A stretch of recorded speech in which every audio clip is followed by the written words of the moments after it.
Hai, assalamualaikum warahmatullahi wabarakatuh. Balik lagi bareng saya Ampriyadi. Terima kasih telah mengklik video ini. Semoga ada manfaat. Di video kali ini kita akan informasikan kabar terbaru seputar program Kartu Prakerja. Karena teman-teman pada hari ini ya ada rilis informasi yang berkaitan dengan skema normal yang langsung disampaikan oleh Bapak Menteri Perekonomian, yaitu Bapak Airlangga Hartarto.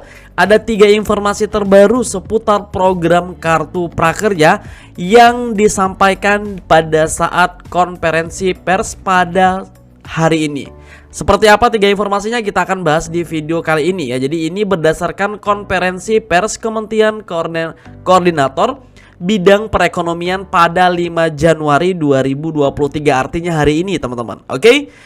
Jadi sebelum kita lebih lanjut perlu diketahui bahwasannya pemerintah hari ini, yaitu di hari Kamis 5 Januari 2023 secara resmi melaunching skema normal prakerja yang sebelumnya berbasis bansos. Akan tapi pada tahun 2023 basisnya bukan lagi basis bansos, akan tapi berbasis pada peningkatan skill dan kemampuan dari pesertanya.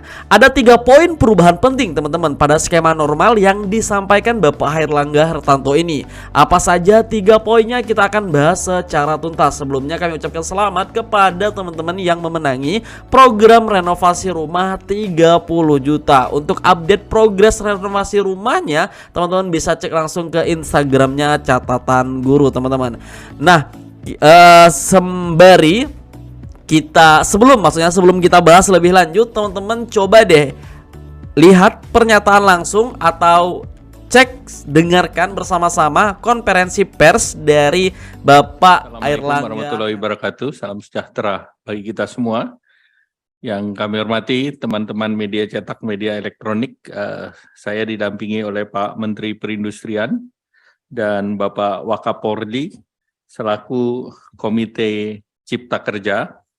Dan dalam rapat tadi dapat kami sampaikan kepada teman-teman media cetak elektronik terkait dengan Kartu Prakerja di tahun 2022, pesertanya ada 4.984.790 orang penerima.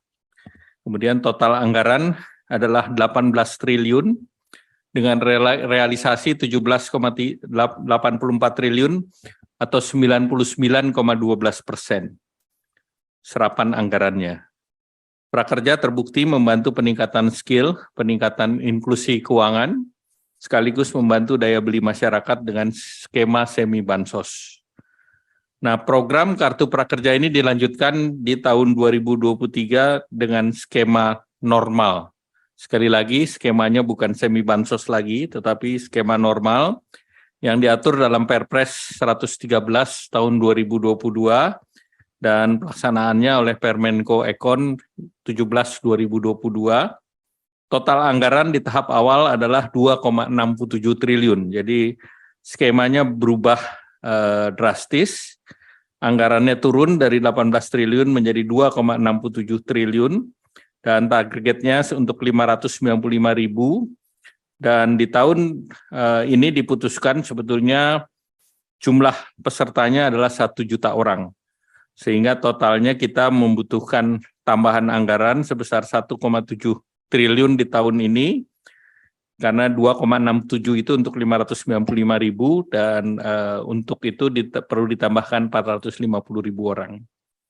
Untuk menyambut skema baru, program Kartu Prakerja mengajak lembaga pelatihan terbaik di seluruh Indonesia atau mengundang partisipasi daripada lembaga pelatihan untuk menjadi bagian dari ekosistem Kartu Prakerja.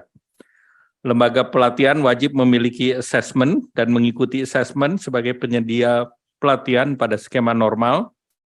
Dan untuk pelaksanaan dari tata kelola yang baik, proses seleksi melibatkan tim ahli independen sebagai fungsi akreditasi. Dan kepatuhan lembaga pelatihan terhadap standar pelatihan juga ikut dipantau, dan silakan lembaga pelatihan yang berminat menghubungi platform digital yang telah bekerja sama dengan program Kartu Prakerja. Salah satunya adalah yang dimiliki oleh pemerintah adalah Sisnaker, platform digital yang dikelola oleh pemerintah. Nah, pemerintah juga mengajak partisipasi masyarakat dengan skema kemitraan yang merupakan public-private partnership di bidang pengembangan SDM di Indonesia. Pelatihan yang dilakukan secara online, offline, atau campuran, ini pelatihannya secara offline, secara bertahap diawali di 10 provinsi. Dan ini pembukaan gelombang pertamanya dilakukan di triwulan pertama di tahun 2023.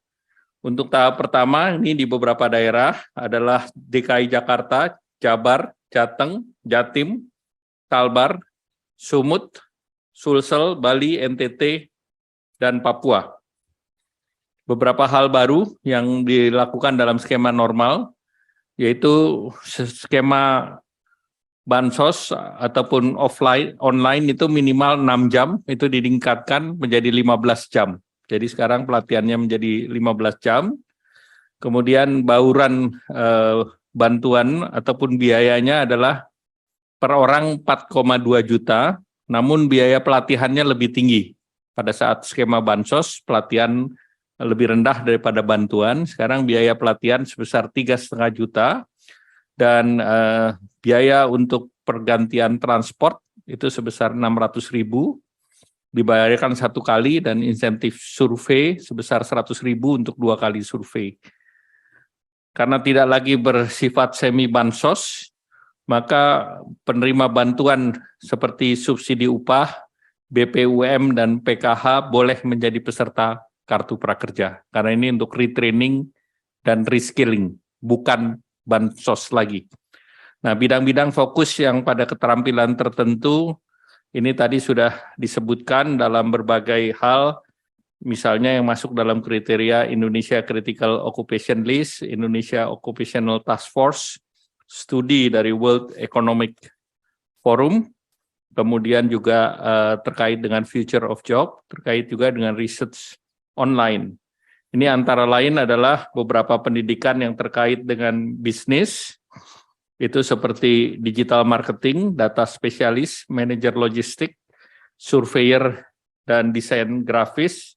Sektor manufaktur ada manajer produksi, operasi, ahli teknik industri produksi, inspektur keselamatan, kesehatan, kualitas, kemudian juga ahli kesehatan dan kebersihan lingkungan kerja, ekonomi kreatif antara lain desain grafis, desain layout animator, kemudian teknik termasuk dalam teknisi jaringan dan sistem komputer, power plant operator, kemudian pertanian, skilled farmer, kemudian jasa, termasuk kurir, pengantar paket, hospitality, kebersihan, dan shopkeepers, dan yang lain. Jadi itu adalah contoh-contoh pelatihan yang akan dilakukan secara offline. Demikian yang dapat kami sampaikan. Kami ucapkan terima kasih. Wassalamualaikum warahmatullahi wabarakatuh. Terjadi perubahan seperti yang sudah kami katakan sebelumnya, bahwasanya awal anggaran di tahun 2023 itu hanya sekitar 2,6 triliun. Akan tapi ketika tadi sudah disampaikan pada saat konferensi pers, itu bertambah menjadi 4,3 triliun. Artinya ada tambahan sekitar 1,7 triliun untuk teman-teman di tahun 2023 ini. Kemudian ada informasi juga terkait tentang jumlah penerima prakerja 2023 yang awalnya hanya sekitar 565.000 peserta, akan tetapi pada hari ini ketika konferensi pers beliau menyatakan bahwasanya rilis 1 juta peserta yang bakal diterima di tahun 2023. Itu poin yang pertama, yaitu anggaran dan jumlah penerima. Kemudian poin kedua yaitu tempat pelatihan luring atau offline. Ini khusus yang offline ya. Untuk yang online bakal kita bahas di video khusus, biar nanti teman-teman bisa pilih yang mana yang lebih recommended dan lebih mudah untuk dilakukan. Ini ada beberapa, yang pertama ada DKI Jakarta untuk tempatnya teman-teman, kemudian Jawa Barat, Jawa Tengah, Jawa Timur, kemudian ada juga di Kalimantan Barat tempatnya Bang Am sendiri. Nanti bakal kita update bagaimana updateannya ya teman-temannya, bagaimana informasinya kalau pelatihan offline ini. Kemudian Sumatera Utara, Sulawesi Selatan, Bali, Nusa Tenggara Timur, dan Papua. Jadi ada beberapa provinsi yang menjadi tempat pelatihan luring. Bang, bagaimana kalau daerah-daerah lain tenang teman-teman. Kalau di daerah lain, jadi nggak perlu offline. Jadi nanti bakal ada online yang seperti kami sampaikan, nanti bakal berbasis webinar seperti itu teman-teman. Itu poin yang kedua.